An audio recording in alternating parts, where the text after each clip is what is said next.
Hay 3000 años luz hasta el Vaticano. En otro tiempo creía que el espacio no podía alterar la fe. Y lo creía al igual que consideraba fuera de duda el que los cielos cantaran la gloria de la obra de Dios. A la sazón he visto esa obra, y mi fe se encuentra considerablemente minada. Contemplo el crucifijo que pende en la pared de la cabina sobre la computadora Marx, y por primera vez en mi vida me pregunto si no será un símbolo vacío. No he hablado con nadie todavía, pero la verdad no puede ocultarse. Los datos existen para que alguien los observe, registrados como están en millas incontables de cinta magnética y miles de fotografías que llevamos de regreso a la Tierra. Otros científicos las interpretarán tan fácilmente como yo, más fácilmente, sin duda.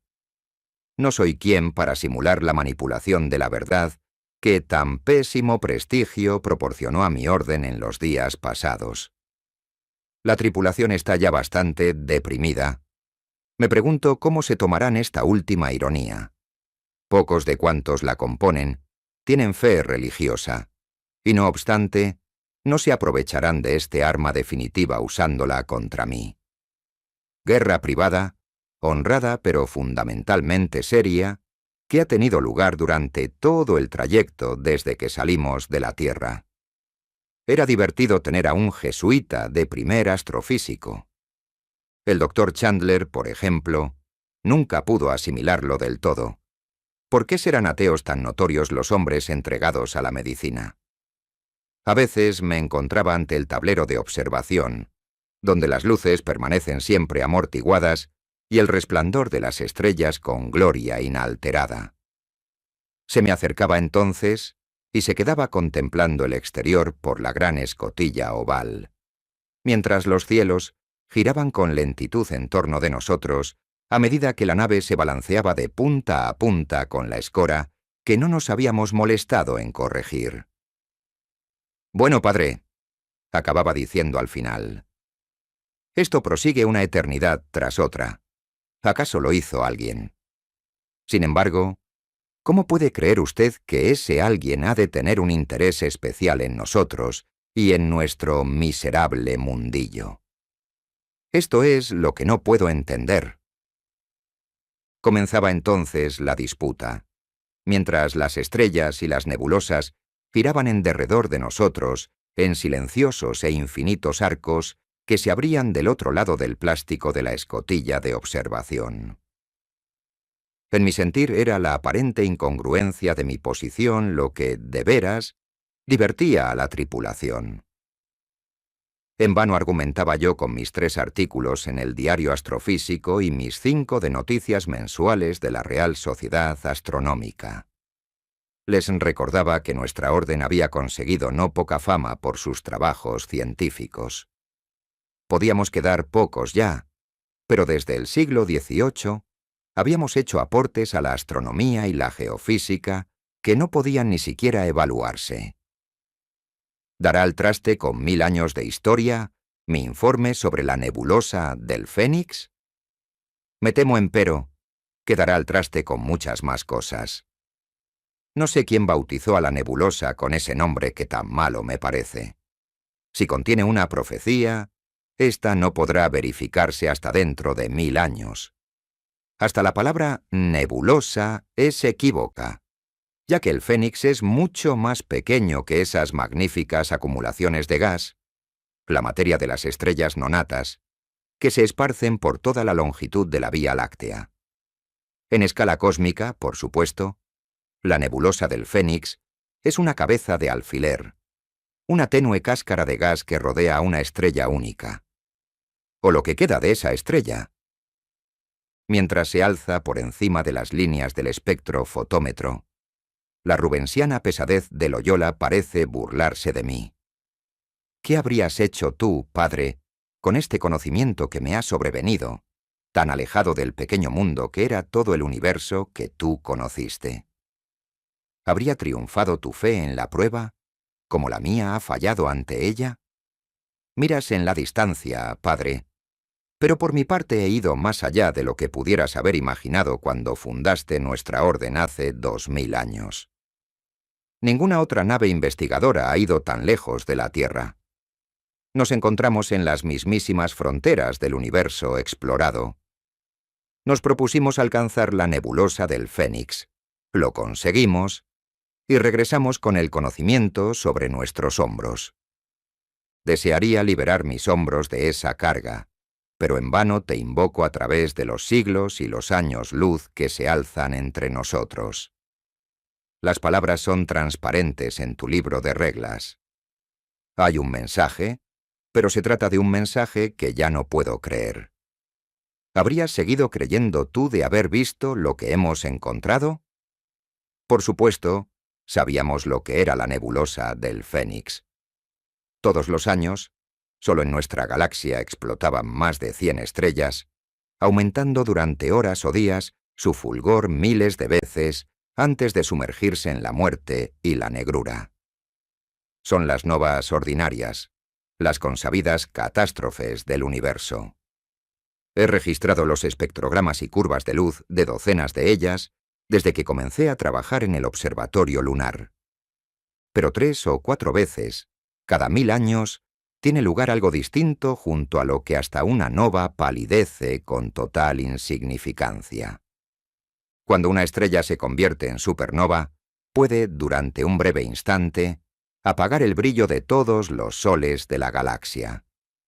Los astrónomos chinos detectaron una en 1054 sin saber qué fenómeno fue.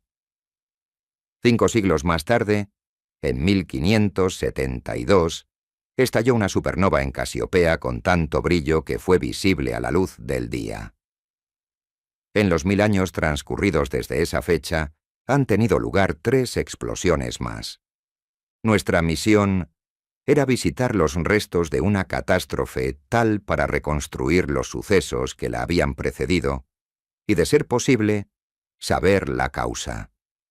Nos adentramos con cautela en las capas concéntricas de gas que habían estallado 3000 años antes y que se encontraban todavía en expansión. El calor era inmenso, irradiaba aún con feroz luz violeta, demasiado tenue empero para hacernos daño.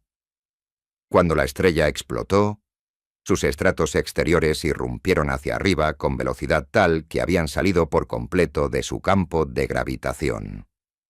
Hoy, forman un caparazón hueco tan grande que puede abarcar 1000 sistemas solares, rodeando lo que brilla y arde en su centro, y que no es sino el objeto fantástico que es ahora la estrella.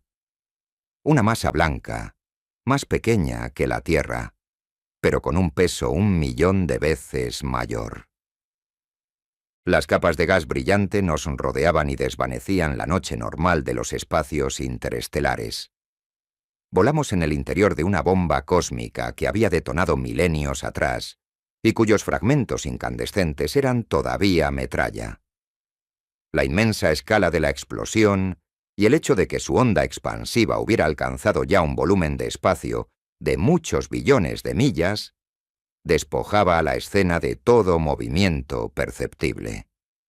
Un ojo desnudo tardaría décadas antes de captar un movimiento en las torturadas espirales de gas.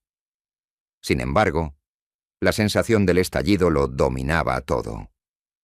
Habíamos comprobado nuestra dirección primaria horas antes y nos encaminábamos despacio hacia la pequeña estrella que teníamos al frente. Había sido un sol como el nuestro en otro tiempo, pero había despilfarrado en pocas horas la energía que habría mantenido su brillo durante 1.000.000 de años.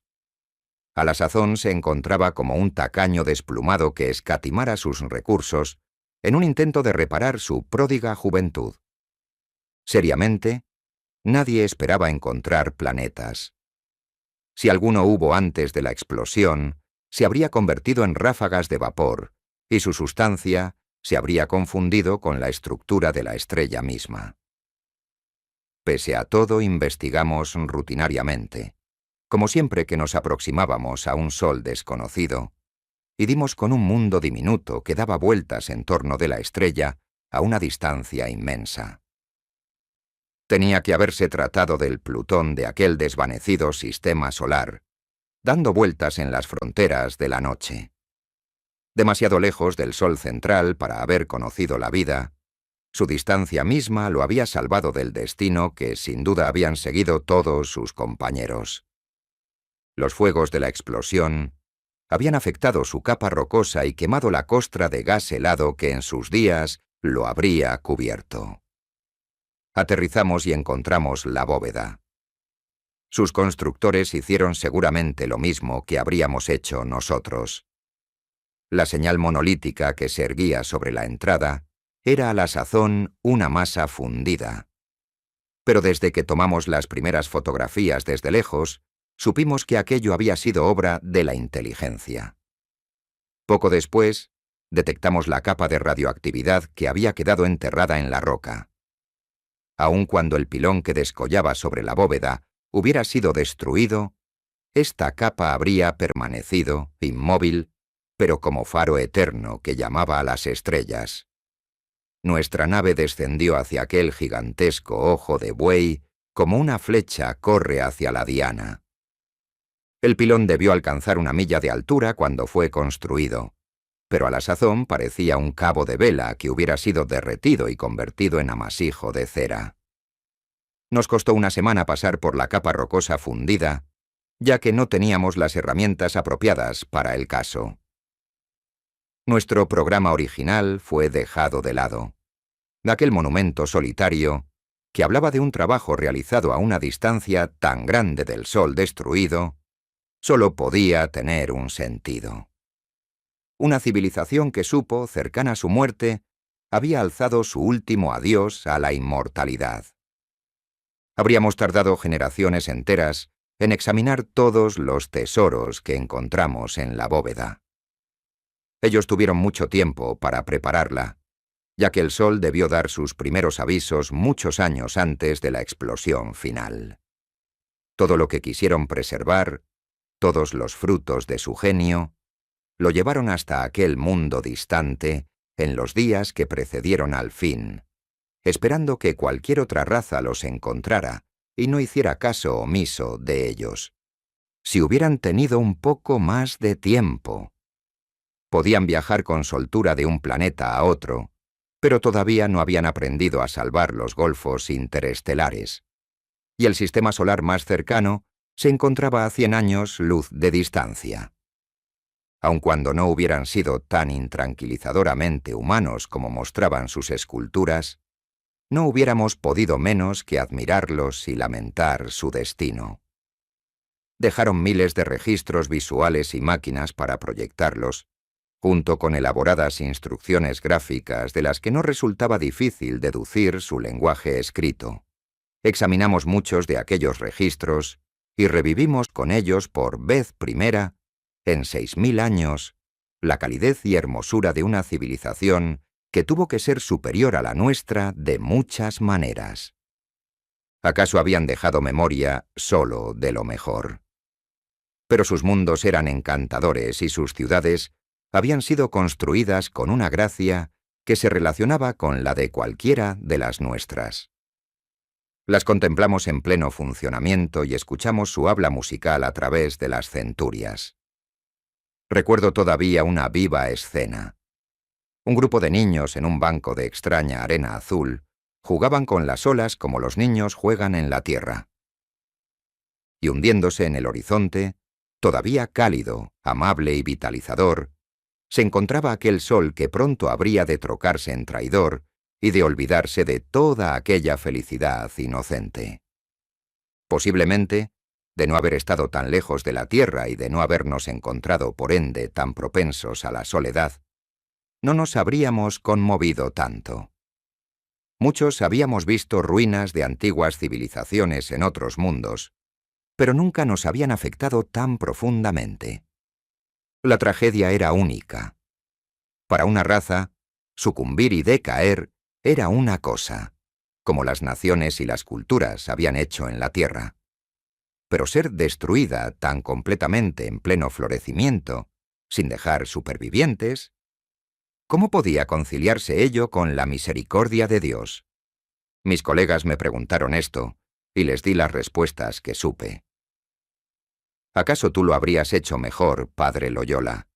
pero nada he encontrado en los ejercicios espirituales que pueda servirme. No habían sido malvados. No sé a qué dioses adoraban, si acaso adoraban a alguno. Pero los he visto después de muchos siglos, y he contemplado durante largos instantes el empeño que pusieron en su último esfuerzo por preservarse, mientras ese empeño era iluminado por el sol que estaba amenazado. Sé las respuestas que me darán mis colegas cuando regrese a la Tierra. Dirán que el universo no tiene propósito ni plan. Puesto que cada año explotan 100 soles, en este mismo instante hay una raza en algún lugar del espacio que se encuentra en trance de extinción. Tanto si ha obrado bien como si ha obrado mal en el curso de su existencia, ello no cuenta a la hora definitiva. No hay justicia divina porque no hay Dios. No obstante, por supuesto, cuanto hemos visto no prueba nada. Quien argumentase así estaría sometido a las leyes de la emoción, no de la lógica. Dios no necesita justificar sus actos ante los hombres. Aquel que hizo el universo puede destruirlo cuando quiera. Es una arrogancia, peligrosamente próxima a la blasfemia, el decir lo que puede y no puede hacer. A pesar de los mundos y las civilizaciones incluidas en esta consideración, podría haber aceptado este razonamiento. Pero hay un punto en el que la fe más profunda se resquebraja y, a la sazón, una vez hechos mis cálculos, he alcanzado ese punto. Antes de llegar a la nebulosa nos era imposible decir cuándo se había producido la explosión. No obstante, a la sazón, gracias a la evidencia astronómica y a los registros encontrados en el planeta superviviente, he podido fechar la catástrofe con precisión. Sé en qué año llegó a la Tierra la luz despedida por aquel estruendo colosal. Sé con qué brillantez lució en los cielos terrestres la supernova cuyo cadáver relampagueaba mortecinamente tras nuestra nave. Sé también lo que ocasionó un resplandor a poca altura, antes del alba, brillando como un faro en el oriente. Razonablemente no puede haber dudas. El viejo misterio está resuelto por fin. Sin embargo, Señor, había tantas estrellas que pudiste haber usado. ¿Qué necesidad había de llevar a aquellas gentes a la destrucción y que el signo de su aniquilación resplandeciese sobre Belén?